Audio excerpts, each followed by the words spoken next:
तो देखिए, पिछले वीडियो में हम लोगों ने प्रश्न संख्या 9 तक कर लिया था। ठीक है, आज हम लोग 10 नंबर प्रश्न से करने वाले हैं। देखिए, 10 नंबर जो प्रश्न है वो कह रहा है कि साबित करें कि प्रकाश संश्लेषण की क्रिया के लिए क्लोरोफिल आवश्यक होता है। ठीक है, देखिए यह जो प्रश्न आपके एग्जाम में 5 नंबर का पूछता है। 5 नंबर का ये प्रश्न आपसे एग्जाम में पूछेगा। ठीक है, साबित करने के लिए यानी कि सिद्ध करने के लिए लिखेंगे उत्तर कि प्रकाश संश्लेषण की क्रिया के लिए क्लोरोफिल का होना अति आवश्यक है। इस बात को प्रमाणित करने के लिए गमले में लगा एक क्रोटन का पौधा लेंगे, यानी कि गमले में लगा हुआ एक पौधा लेना है जो कि क्रोटन का होना चाहिए। ठीक है, जिसे 2 से 3 दिन के लिए अंधेरे कमरे में छोड़ देंगे ताकि पत्ती स्टार्च रहित हो जाए। ठीक है, 2-3 दिन अंधेरे कमरे में छोड़ना है जहाँ पर प्रकाश बिल्कुल ही नहीं जाता होगा। ठीक है, ताकि उसका जो यानी कि जो पौधा का जो इस पौधे का जो पत्ती होगा, वह पत्ती जो है उस पर स्टार्च आ जाए। ठीक है, उसके बाद गमला में लगा पौधा को 3 से 4 घंटे के लिए धूप में छोड़ देंगे।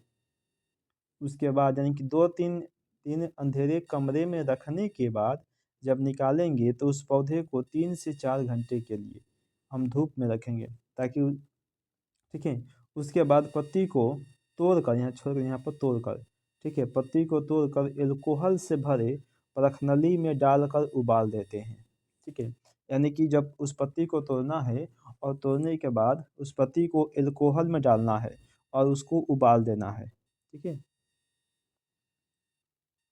चूँकि क्लोरोफिल एल्कोहल में घुलनशील होता है। देखिए, जो क्लोरोफिल होता है वह एल्कोहल में घुल जाता है। ध्यान देंगे कि क्लोरोफिल एल्कोहल में घुलनशील होता है। सर्वेक्षण में पाया गया कि जहाँ क्लोरोफिल यहाँ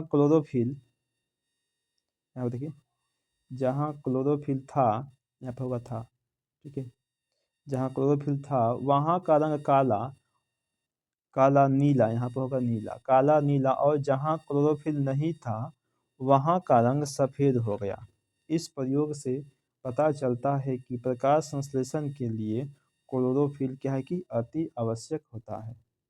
ठीक है, तो देखिए आपका अगला प्रश्न है 11 नंबर, कह रहा है कि प्रकाश संश्लेषण की क्रिया में CO2 का होना अति आवश्यक है। ठीक है, इसे हमें साबित करना है यानी कि सिद्ध करना है। ठीक है, देखिए लिखेंगे कि इसे प्रमाणित करने के लिए कुछ उपकरण हमें चाहिए। ठीक है, यानी कि इसको प्रमाणित करने के लिए कि प्रकाश संश्लेषण की क्रिया में CO2 का होना यानी कि CO2 कहे तो कार्बन डाइऑक्साइड का होना अति आवश्यक है। इसको प्रमाणित करने के लिए हम क्या करेंगे कि 2-3 गो ऐसा उपकरण हमें चाहिए जो पहले लिख लेंगे। ठीक है, देखिए सबसे पहला है गमले में लगा एक पौधा लेंगे। दूसरा का हमें KOH का घोल से भरा हुआ एक बोतल लेना है। और तीसरा का हमें एक के कॉर्क लेना है और एक KI का घोल लेना है। ठीक है, अब देखिए चलिए उसके बाद क्या करेंगे।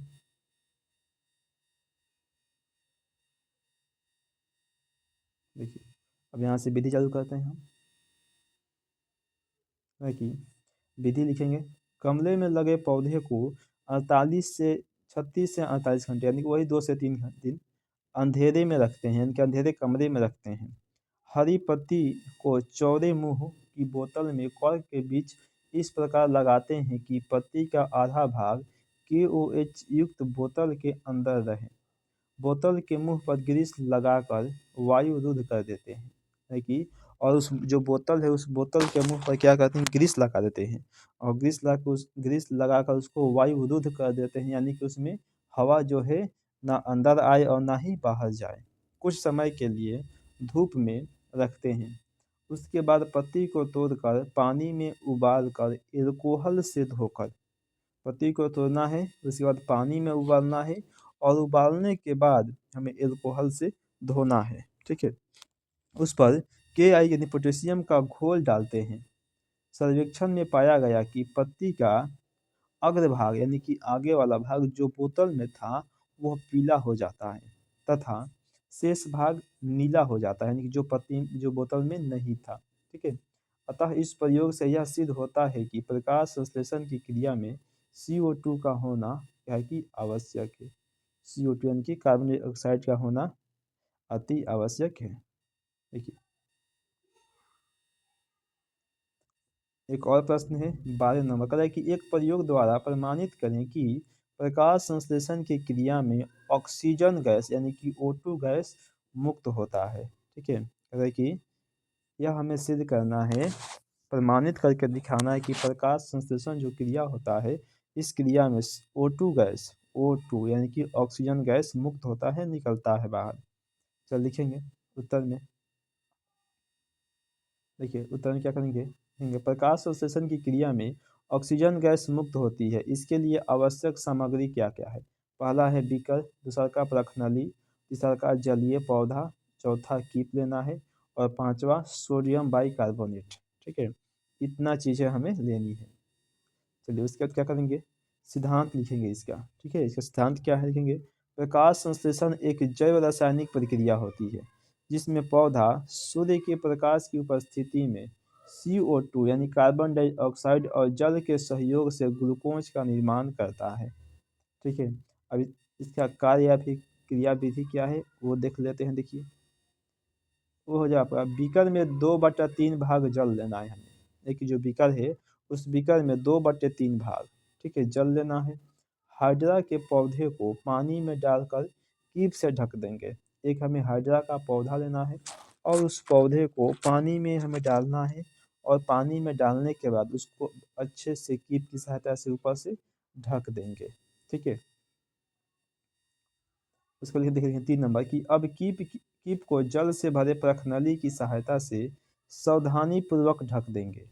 ठीक है, और धूप में छोड़ने के बाद सर्वेक्षण के जांच में पाया गया कि पत्ती से ऑक्सीजन यानी कि O2 का बुलबुला प्रखनली में दिखाई दे रहा है।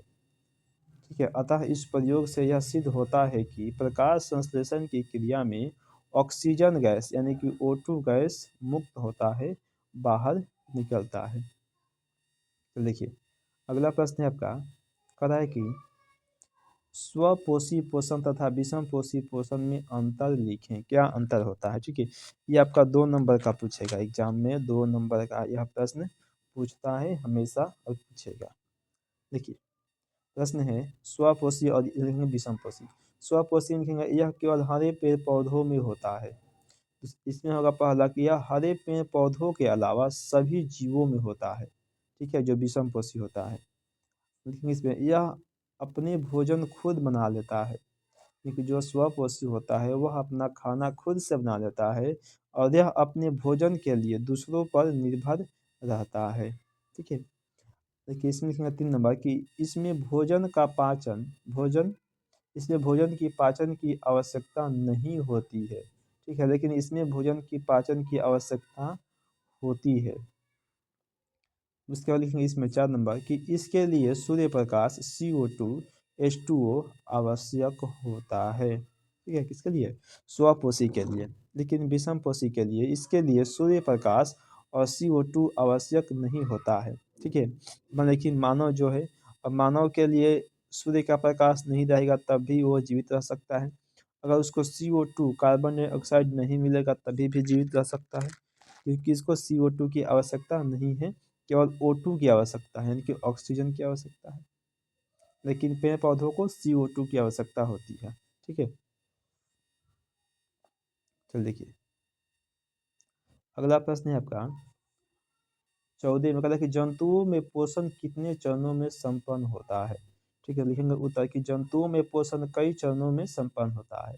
पहला है अंतर्ग्रहण, पहला है आपका अंतर्ग्रहण। लिखेंगे जंतुओं के द्वारा भोजन को शरीर के अंदर ग्रहण करने की क्रिया को अंतर्ग्रहण कहते हैं। ठीक है, दूसरा का है कि पाचन। लिखेंगे शरीर के अंदर भोजन का सरल अणुओं में विघटित होना पाचन कहलाता है। ठीक है, चलिए इसमें देखिए अगला 3 नंबर कि अवशोषण। 3 में होता है अवशोषण, 1 2 3। पाचन क्रिया के फलस्वरूप भोजन के सरल अणु आंत की दीवार द्वारा अवशोषित होकर रक्त में मिल जाता है, जिसे हम अवशोषण कहते हैं। ठीक है, जिसे अवशोषण कहा जाता है, अवशोषण। ठीक है, और देखिए अगले देखिए 4 नंबर प्रश्न लिखिए कि बहिष्करण, अनपचे भोजन को शरीर से बाहर निकालने की प्रक्रिया को बहिष्करण कहते हैं। चौथा में कहता है कि अनपचे जो भोजन है उस भोजन को शरीर से बाहर निकालना जो जो प्रक्रिया है उसे ही कहा जाता है कि बहिष्करण। अगला प्रश्न देखिए 15 नंबर कहता है कि सूर्य का प्रकाश किस प्रकार के पोषण के लिए आवश्यक है। तो लिखेंगे उत्तर कि सूर्य का प्रकाश स्वपोषी पोषण के लिए अति आवश्यक है, क्योंकि स्वपोषी सूर्य के प्रकाश की उपस्थिति में ही अपना भोजन बनाते हैं। लेकिन जो स्वपोषी होते हैं, ठीक है, वह अपना भोजन सूर्य की प्रकाश की उपस्थिति में ही बनाते हैं। इसलिए स्वपोषी पोषण के लिए सूर्य का जो प्रकाश है वो अति आवश्यक है, बहुत ही जरूरी होता है। ठीक है, चलिए अब इसके आगे हम लोग 16 नंबर प्रश्न से यहाँ से अगले वीडियो में करने वाले हैं। ठीक है।